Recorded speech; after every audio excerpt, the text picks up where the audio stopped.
In a century riddled with unrest, World War II remains the epic tale. An event of unparalleled impact. Even now, we are uncovering new information about secret weapons and villainous tactics, about extraordinary heroism and boundless shame, about a time when one life, or one bullet, or one bomb separated infamy and glory, defeat and victory, tyranny and freedom. Untold stories of World War II.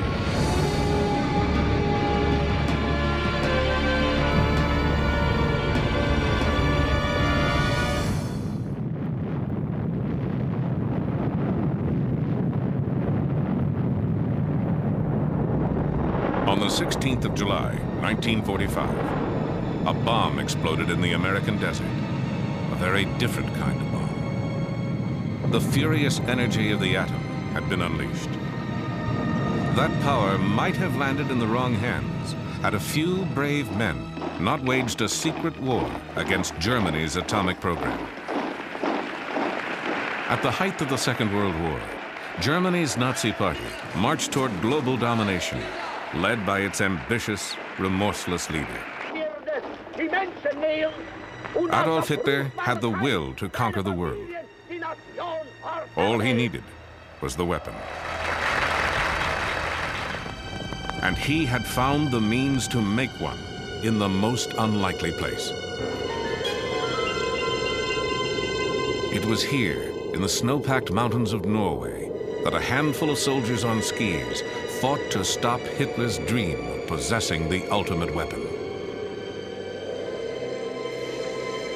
Old men now, they remember how they risked their young lives for the cause of liberty. They will stop at nothing in order to conquer the world. So the feeling they had to be stopped became very, very strong. We were quite certain that if we were caught by Germans, we were all being executed. It would take 3 daring attempts before they succeeded.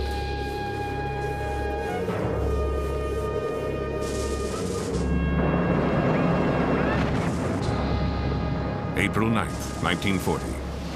German warships penetrated Oslo Fjord.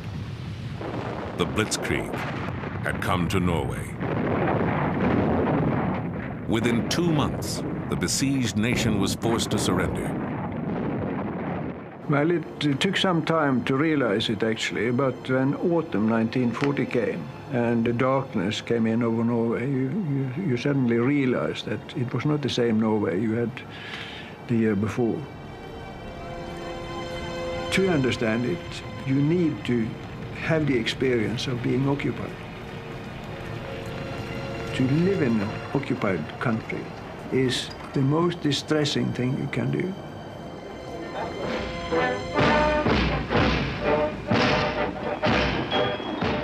A vast occupying army flooded the country.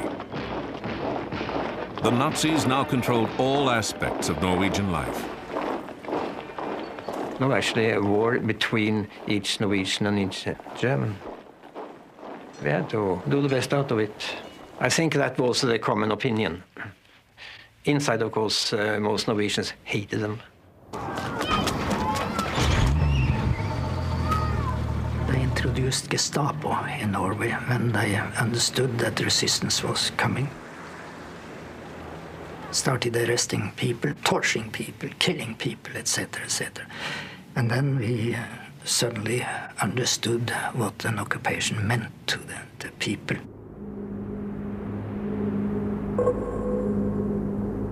Hitler's grasp extended into every corner of the country. In this remote Norwegian valley, the Germans seized a very special prize: the Norsk Hydro factory. Surrounded by mountains, the factory had been built on the face of a cliff overlooking a deep and impassable gorge. For the Nazis, it was an ideal location for a wartime project, difficult to bomb and easy to defend. But to the generals in Berlin, Norsk Hydro offered even more.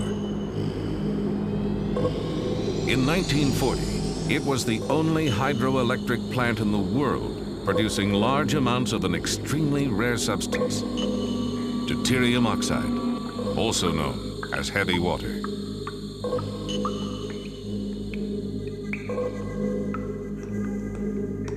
As soon as they took control of the plant, production went into high gear.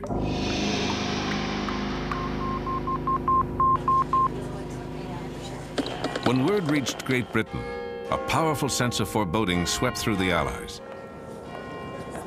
As the most likely target for a German A-bomb, Britain faced the greatest peril. Is it possible they do not realize that we shall never cease to persevere against them until they have been taught a lesson which they and the world will never forget? Winston Churchill's spirited defiance of the Nazis became a rallying point for resistance fighters from all over conquered Europe.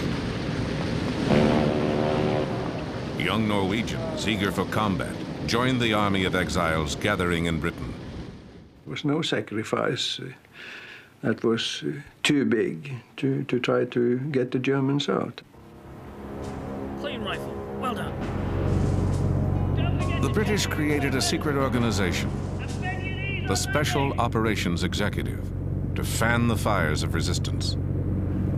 You volunteered and you were trained by the British to go back to Norway and work behind the lines on sabotage, instruction, reporting, radio information, wireless operating, and that sort of thing.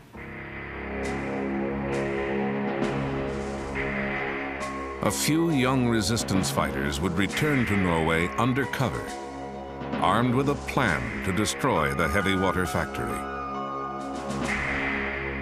They were country boys and city kids, engineers and outdoorsmen, university students and career soldiers.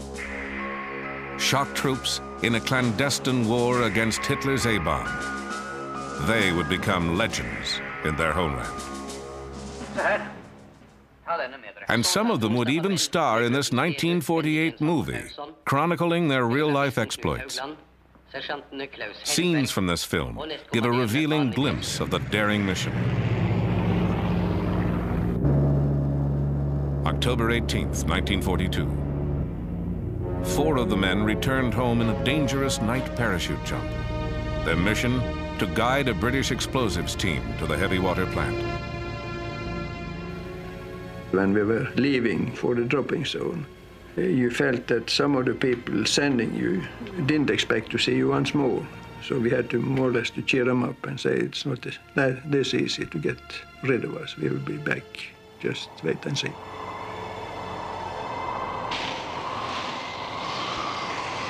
Our target is the heavy water production. That was all. They said it's important and we have to destroy it. I knew that heavy water was important for the Germans' weapon production, but in which way, I had no idea. The commando's first objective was to establish a secret landing field on the Hardangervidda, a huge plateau north of the factory. Crossing that bleak expanse, the Norwegians took over an empty cabin and made radio contact with England. The operation could begin.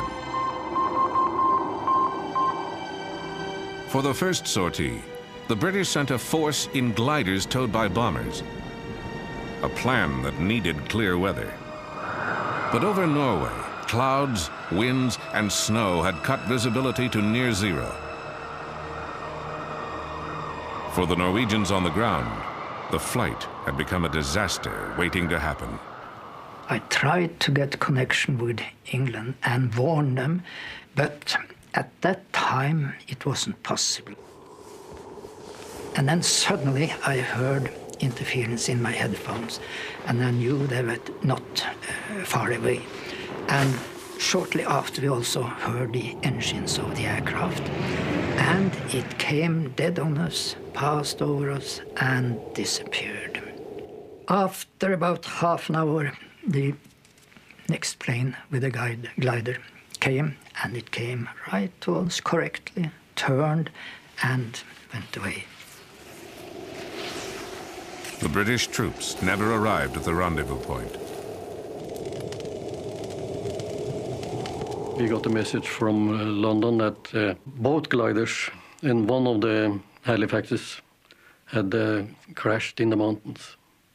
So that was the end of the freshman operation. It was a complete disaster. The soldiers who survived the crash were rounded up and executed. The Allies' secret war against the heavy water factory was now exposed. To avoid detection, the commandos withdrew deeper into the Hardangervidda. For weeks, perhaps months, they would have to live off a land where little existed but snow and ice. When this mission on the gliders failed, we had actually no supplies for further stay in the mountains. So we were dependent upon reindeer. But at that moment, there were few or no reindeer at all in our area because of the wind directions.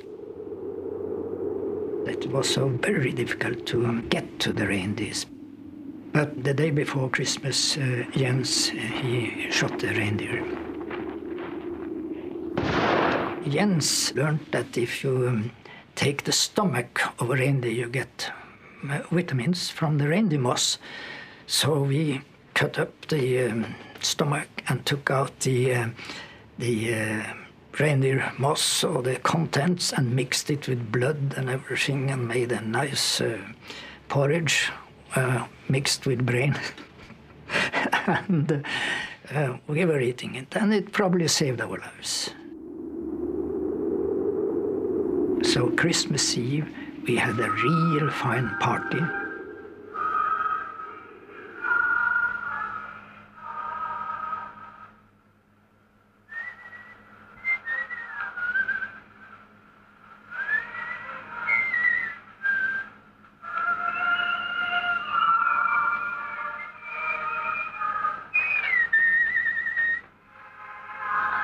Det var litt av et måltid da.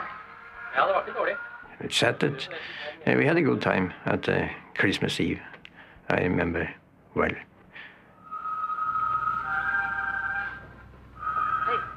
You know your comrades outside and inside. You know what he is going to say before he opens his mouth. They had endurance. They had a will to hold on when there is nothing in you except the will which says to hold on. They would have to hold on through the darkest months of winter. But each day, the Nazi supply of heavy water was growing, drop by precious drop. London had to make a move. A second Norwegian squad, specially trained in explosives, would drop onto the Hardangervidda and join their comrades in an assault on the heavy water plant. February 16th, 1943. Under cover of night, the 6 new men landed. Now the commandos were ready to strike a blow against Hitler's A-bomb, if they could penetrate the factory's formidable and deadly defenses.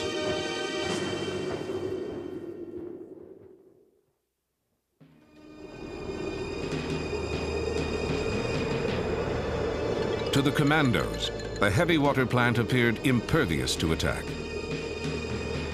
To reach the factory, the saboteurs had to cross a deep, narrow gorge. There was only one road in, over a suspension bridge. And the bridge was patrolled 24 hours a day by German soldiers. Any direct assault would be doomed. But the chasm itself, with its steep, icy wall, lay unguarded. Some of us said we thought it was rather impossible to cross that gorge, but it was decided that one should go down and find out. In daylight, I went down into the valley, I climbed down the gorge, crossed the river, and started climbing up on the other side. And then the same way back, up to my friends up in the mountains, and told the facts that it was possible to cross the gorge.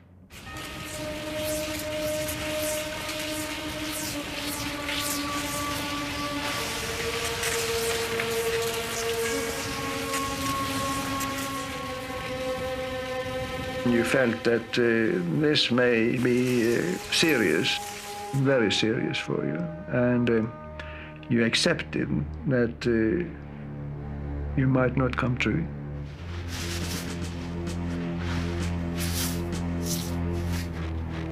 And we climbed down the river and up on the other side, and our plan was to get in position for the attack by 11:30, because at 12 o'clock at night there was a guard shift down on the suspension bridge.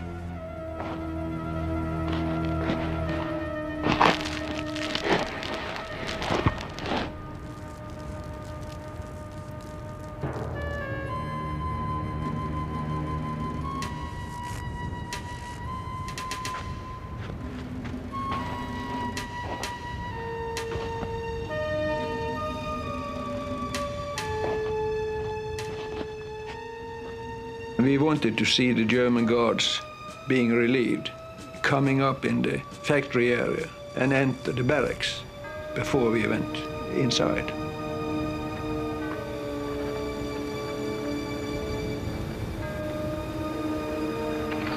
We all thought we would be discovered when we forced the gate, but nothing happened.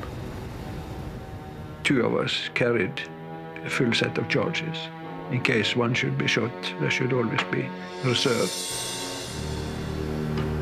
The task for the demolition team: to attach explosives to the heavy water cells located in a basement room. Meanwhile, their comrades on lookout waited. Each passing moment increased the chance of discovery. If we had been discovered, I knew that during such circumstances, you will have to act. So they shoot. If a shot would, of course, maybe spoil the whole operation. Inside, they overpowered a Norwegian workman.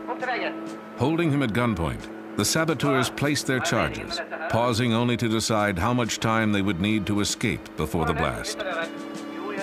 Suddenly, they were interrupted by their captive. He broke in and said, "It's all right, you may blow the factory, that's all right, but may I have my glasses, because it's hopeless to get no glasses in Norway today." And you would have thought that you probably said, "Damn your glasses, you have no time for looking for glasses." But instead you dropped what you were doing and you searched all around the room, and you found the holster for his glasses and gave him, and he said, "Thank you very much." And so we went on with taping the fuses.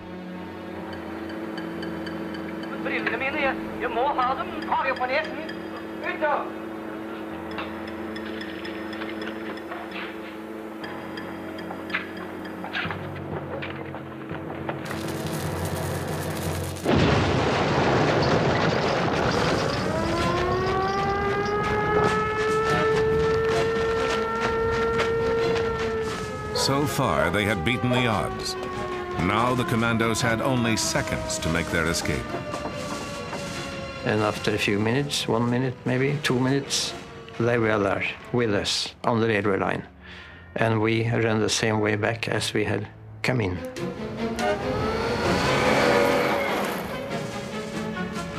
The road condition and the snow condition were excellent, because on the railway quite a lot of the snow had blown away on the outer side, and that was frozen solid ground, and we didn't put a mark.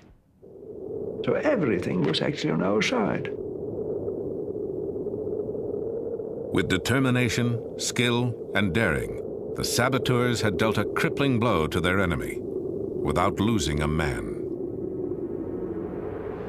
But heavy water had become a German priority, and within 6 months, the factory was back in operation.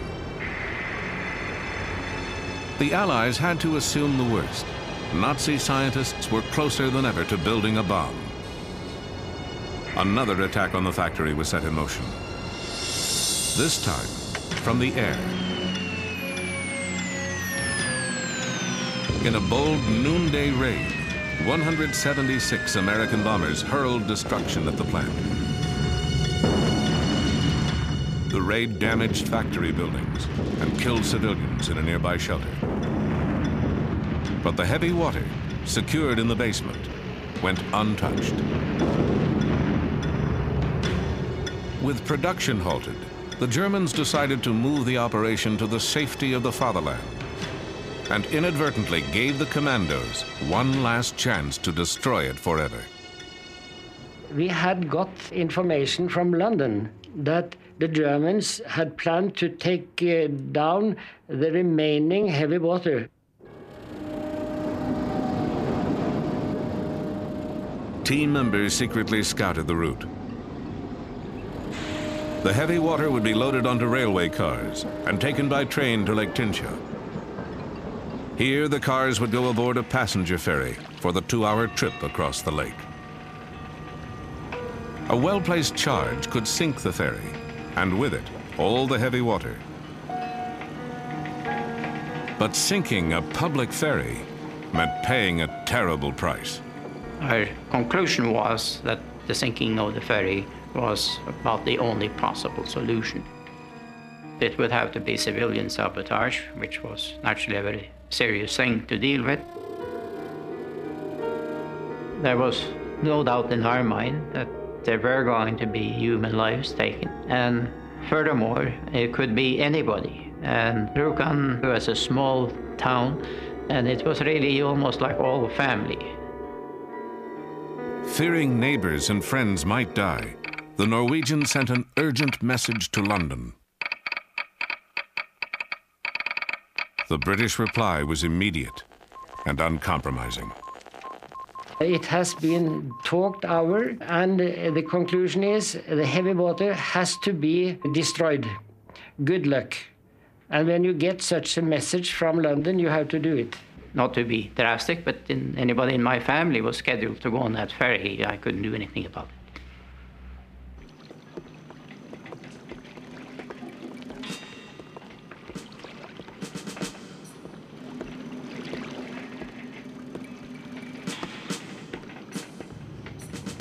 The Germans never put any guards on the ferry.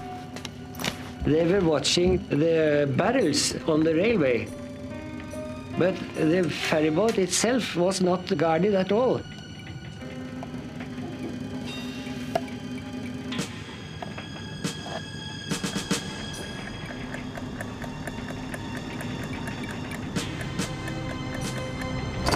At 10 o'clock on a quiet Sunday morning, the ferryman cast off from the dock on schedule.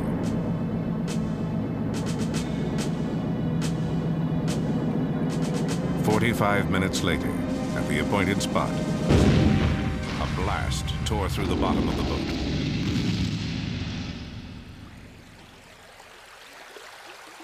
It was a very, very hard blow, and the ferry rapidly rose. And the cargo on the ferry, they were railway wagons, you see, so they rushed down and tilted the ferry still more. Within moments, the mortally damaged ferry had sunk beneath the surface, carrying with it innocent passengers and Nazi Germany's atomic ambitions. The heavy water being on board went down with the ship and is still on the bottom of the Tincha Lake.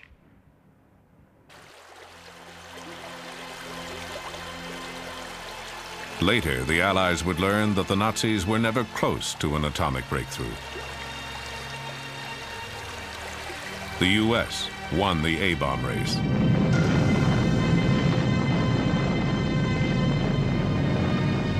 Within months of the German defeat, America dropped the first atomic bomb. But in the Allies' hands, the bomb helped to win a war, not perpetuate one. If Hitler had the bomb, he might have used it to devastate the world. The Norwegian resistance fighters did their part to stop him. Their mission was one of the greatest feats of sabotage in military history, something that had to be done at all costs, and was.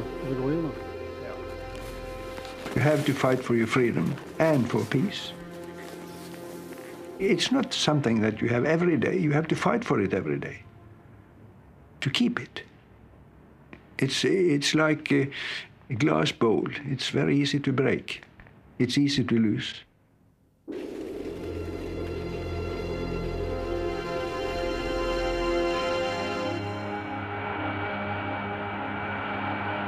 Half a world away, on December 7th, 1941, Americans learned the cost of freedom when Japan devastated Pearl Harbor. That sneak attack included the stealth weapons of their day, midget submarines. They were sleek, deadly, and until now, consigned to history.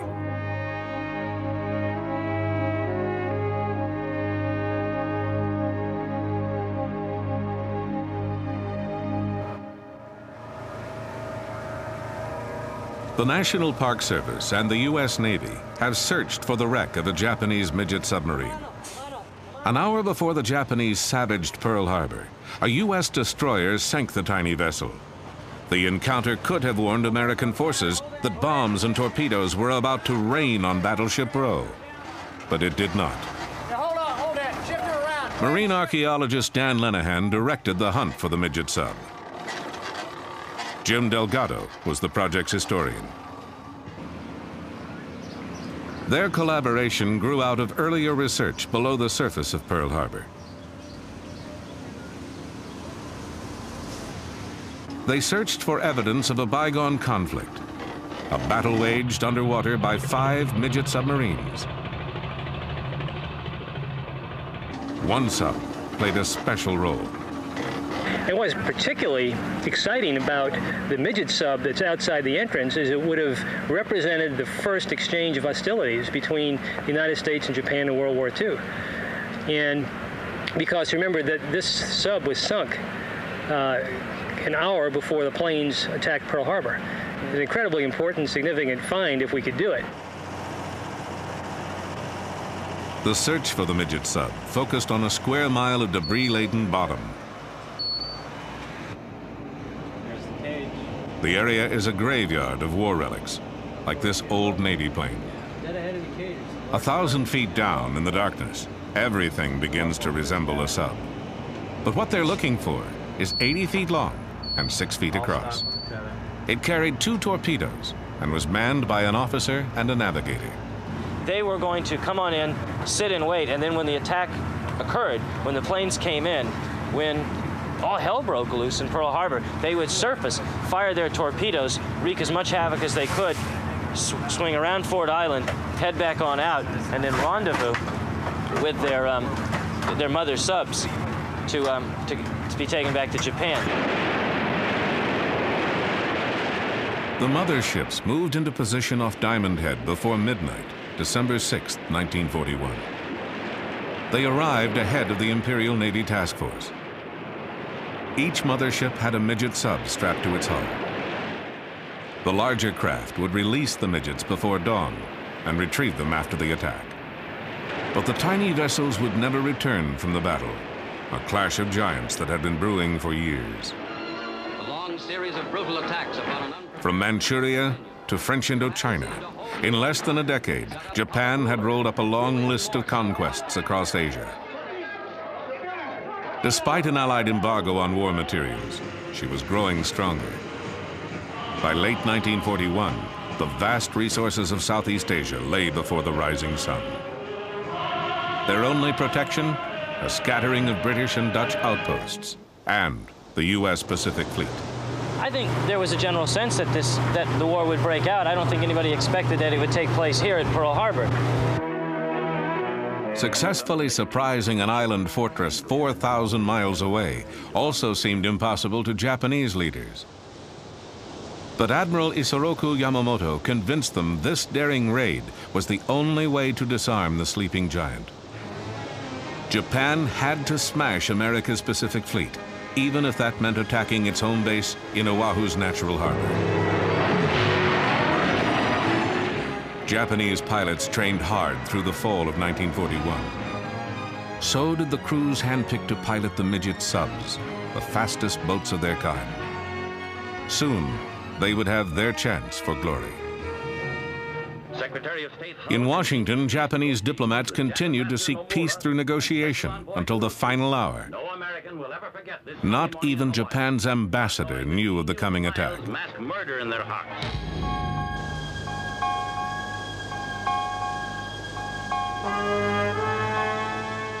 December 7th, 1941. As Oahu slept, the Japanese task force brought 350 attack planes into striking distance of Pearl Harbor, just 200 miles away. In Washington, military intelligence teams had broken Japan's diplomatic code. They knew an armada was somewhere in the Pacific, but they did not know its destination. Near Diamond Head, dawn was approaching. The Japanese mother subs surfaced to release the midget submarines. But something went wrong. At 6:30 a.m., a seaplane pilot and a freighter crew reported a strange sub approaching Pearl Harbor. The captain of a nearby destroyer, the USS Ward, realized intruders were trying to penetrate the fleet's defenses. His gunners opened fire. The midget sub began sinking in 1,000 feet of water. Depth charges finished her off. The Ward reported the sinking twice. But before notifying Pacific Fleet Commander Husband E. Kimmel, District Headquarters waited 30 minutes. The delay was all the attackers needed. News of the sub might have prevented what happened next. Well, the message was radioed in that they'd fired on and depth charged this sub. It didn't reach Admiral Kimmel. It wasn't until just a few minutes before the attack commenced in earnest with the planes coming in that the Admiral was finally phoned and told, look, we got this message in from the commander of the Ward saying that he's fired upon a sub operating in an offensive zone. Kimmel says, well, why wasn't I told about this? He's putting his uniform on, he's heading out, and at that moment, the planes come screaming in overhead, the bombs start dropping.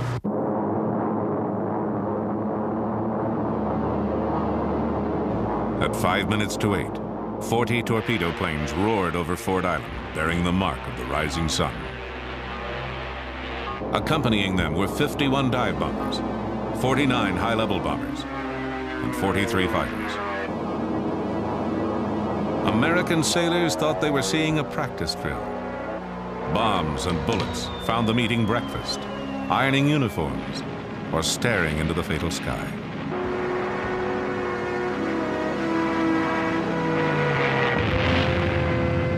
Arizona, Oklahoma, California. One by one, the great ships sank. The West Virginia alone took 6 torpedoes and countless bombs. Pearl Harbor's air defense burned on the runways. Only a handful of pilots managed to scramble into a sky thick with enemy planes. The midget sub's moment had come, but one had been sunk by the Ward.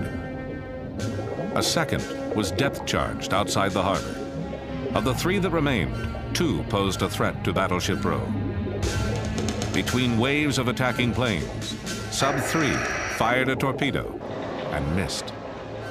Moments later, it was rammed and depth-charged by a destroyer making for the open sea. Sub and crew hit bottom. Overhead, the Japanese continued their assault. But now smoke and anti-aircraft fire obscured their targets. The sleeping giant had awakened. Ripped by a bomb that set off an ammunition magazine, Battleship Arizona blazed toward her doom. Survivors staggered into waters aflame with burning oil. Japan's brilliant, relentless attack had killed more than 2,400 Americans and crippled most of the U.S. battleships in the Pacific.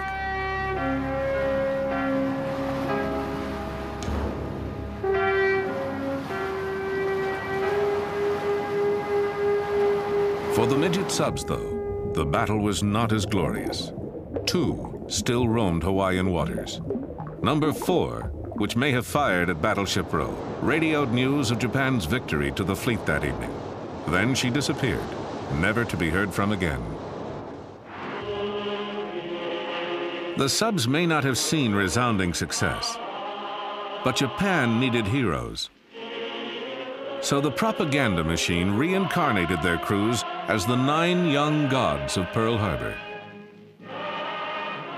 This wartime Japanese feature told their story with luxurious exaggeration. In truth, quarters were cramped and reeked of battery fumes. The midget subs helped create confusion at Pearl Harbor, but didn't affect the war's outcome. And what of the last midget sub at Pearl Harbor? Commanded by Ensign Kazuo Sakamaki, it suffered a fate worse than sinking. On December 8th, as President Franklin D. Roosevelt called for war, Sakamaki's sub washed up on the far shore of Oahu, undone by a faulty gyroscope. His submarine wouldn't function right, so he drifted all the way around the island to the opposite end and then around, and went ashore on the morning of December 8th at Bellows, where he and the crewmen assigned to the sub tried to blow the ship up. It didn't work. They jumped into the water. The crewmen drowned, but Sakamaki washed ashore and became the first prisoner of war that the United States captured in the war in the Pacific.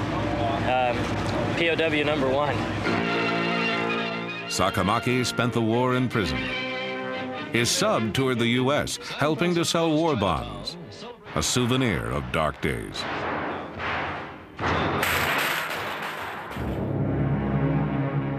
At war's end, after throwing its all at U.S. forces, Japan let slip a new weapon of terror.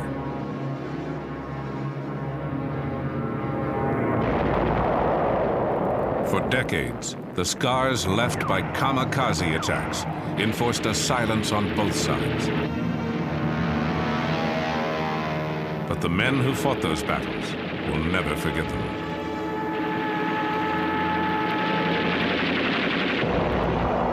(1944). Japan, its back to the wall, made a final fanatic effort to stave off defeat. In an act incomprehensible to Americans, the Empire ordered thousands of men to certain death. Before an attack, pilots drank a toast of sake, a warrior's welcome to the death that awaited. They were kamikaze, named for a typhoon that saved Japan from Mongol invaders. Some were veteran pilots. Many were idealistic students, eager to die for their nation's glory.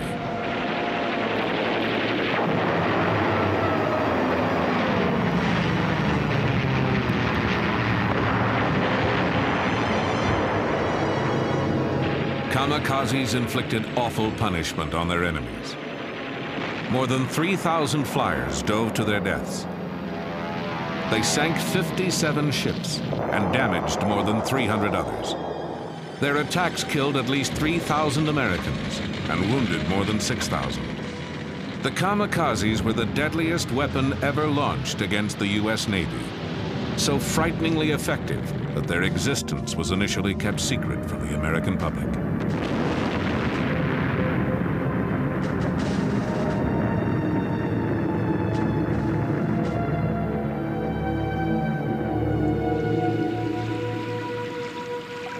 On April 16, 1945, kamikazes knocked the USS Laffey out of the war. The Laffey was rebuilt. She is now a museum ship in Charleston, North Carolina.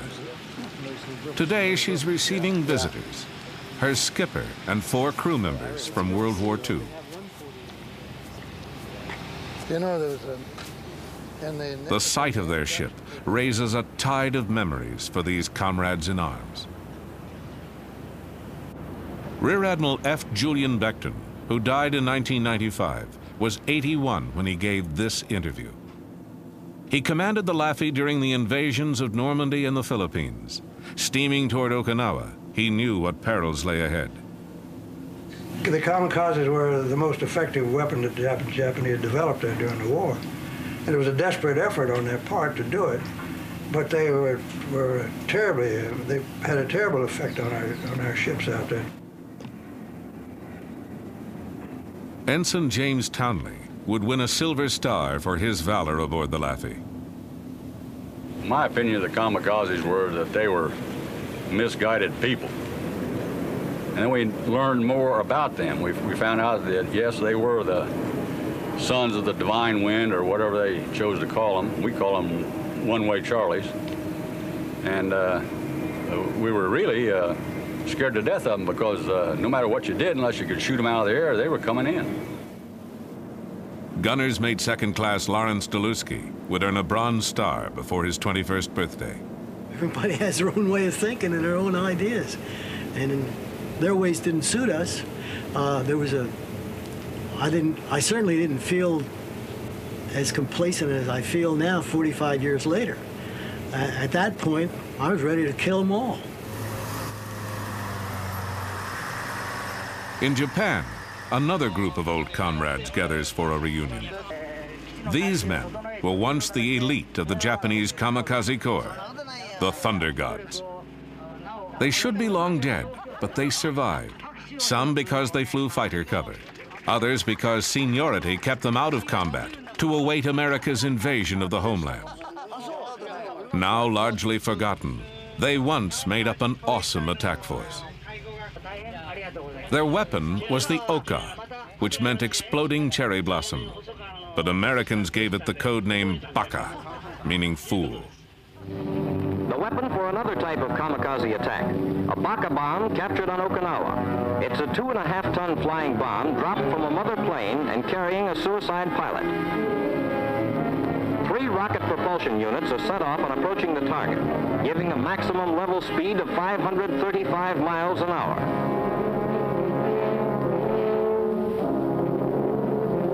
Baka's punch is an armor-piercing 2,600-pound warhead. It's the first weapon specially designed for the kamikaze flying corps.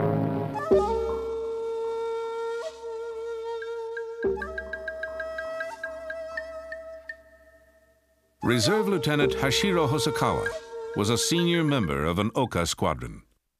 じゃあもう簡単に言うと、同じ死ぬにも犬死にという日本の言葉があります。 There is a Japanese word, inujini, die like a dog, meaning die in vain. It is a wasteful death without honor. When I became a pilot, the situation was already so bad that fighting in an ordinary way was no use.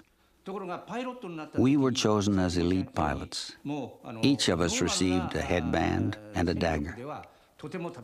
We thought it was a privilege granted only to the members of the human torpedo unit, the elite Oka Corps, and that we would die gloriously.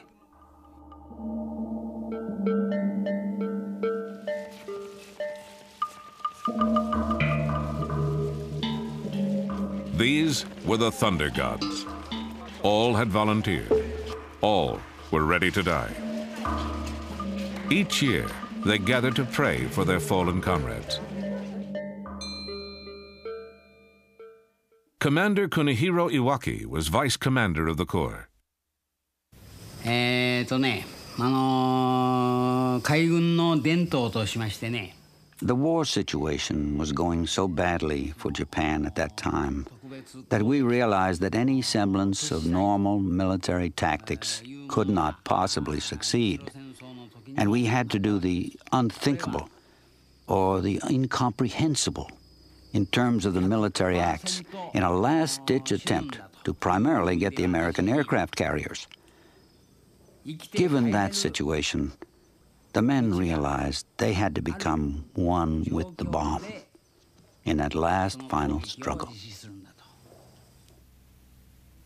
Lieutenant Morimasa Yunokawa commanded an Oka squadron. The thought of my death crossed my mind only for a fraction of a second. I was then thinking of only to serve. No matter how you try to understand how things were then, now in this peacetime, I don't think you can. A kamikaze could send a ship to its grave, but each flyer had only one chance for success. Pilots were supposed to aim for battleships and aircraft carriers, but destroyers and their radar gear were also targets. Aboard the Laffey, nervous sailors repeated tales of picket ships breaking in half and sinking immediately. The crew would always debate where is the safest place to be. That was always the big talk. Is it safer to be below, or is it safer to be on deck, or in the bridge, or wherever? They all had their own theories about where was the safest place. Of course, there was no safe place.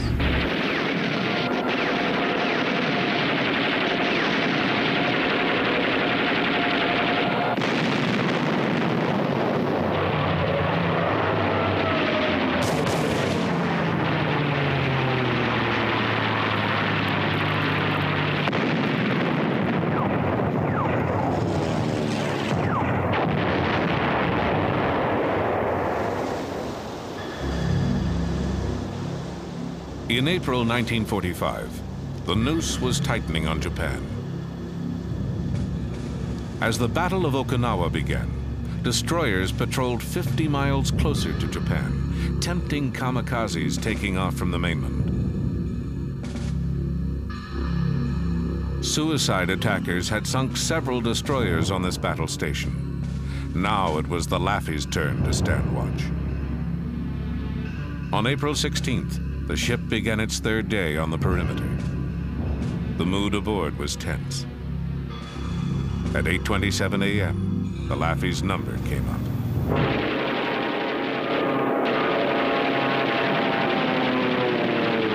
Well, the first ones were they sort of circled around out pretty far, maybe 10,000 yards, and they'd kind of, then all of a sudden, it's like some sort of signal, they started coming in, and first they just came in one or two at a time, but then they started coming in several at a time, and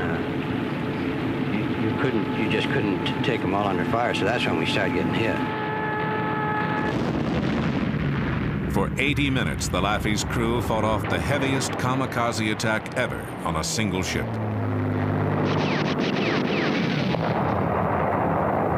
Our closest call was a plane coming in on the starboard beam. And it was, when I first saw it, it was low on the water, about 10,000 yards out. I figured it was about eight seconds away from certain death unless the gunners got it. And our Mount 52, which was just forward of the bridge, was firing at it and firing fast. I noticed that the bursts were just off, just missing him. So I just moved it, and the next one went right into hit him right in the nose, and just blew him up. And that one was the one that would have gotten us all. And it just literally disintegrated. And everybody heaved a big sigh of relief. And just after that, then here came one in out of the sky on the port side, and one came in low on the water on the port quarter, and we were at it all over again.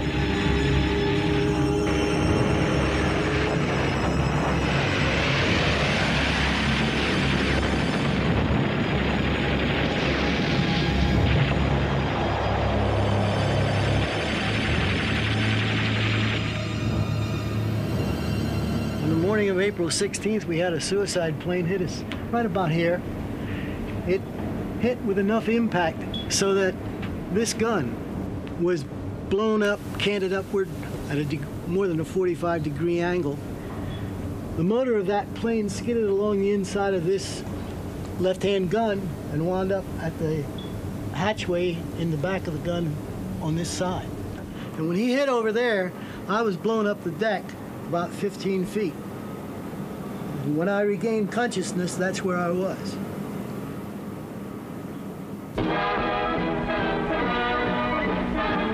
Ripped from stem to stern by the attacks of Jap suicide pilots off Okinawa, the destroyer USS Laffey comes home. The Laffey was struck with everything in the Jap book. In the savage attempt to finish her off, 22 suicide pilots roared over her. 7 bomb-loaded planes crashed on her decks. The final score was 9 enemy planes shot down by the Laffey. But 32 of her brave men were dead or missing, and 60 were wounded. In the words of her skipper, Commander Beckton, she was truly the ship that would not die. Flying conventional aircraft, kamikaze pilots caused terrible damage. But the Oka Corps never really got a chance to affect the war's outcome. The bombers that carried the Okas were slow, and American fighter pilots shot down most of them before they could release their deadly cargo. By war's end, Hosokawa was his unit's only surviving officer. He found the transition to peacetime troubling. それからちょうど台風眼の中にいちゃったんじゃないかと。 All of a sudden, the war was over, and I had the feeling of someone who had been in the eye of a typhoon. And suddenly the typhoon is gone. The weather is clear and beautiful. No one, nothing is left but myself. And the feeling is, why? It's a very strange feeling that I cannot understand. Why the typhoon spared me. We're thankful, dear Father, that you saw us through these difficult days. They were doing Dear Father, we want to what they felt was right, just as we were doing what we felt was right. It had to be. How else could you put your life on the line for something you didn't believe in? preserve this ship and for the cause of freedom. We ask, dear Father, that their memory continue with us always.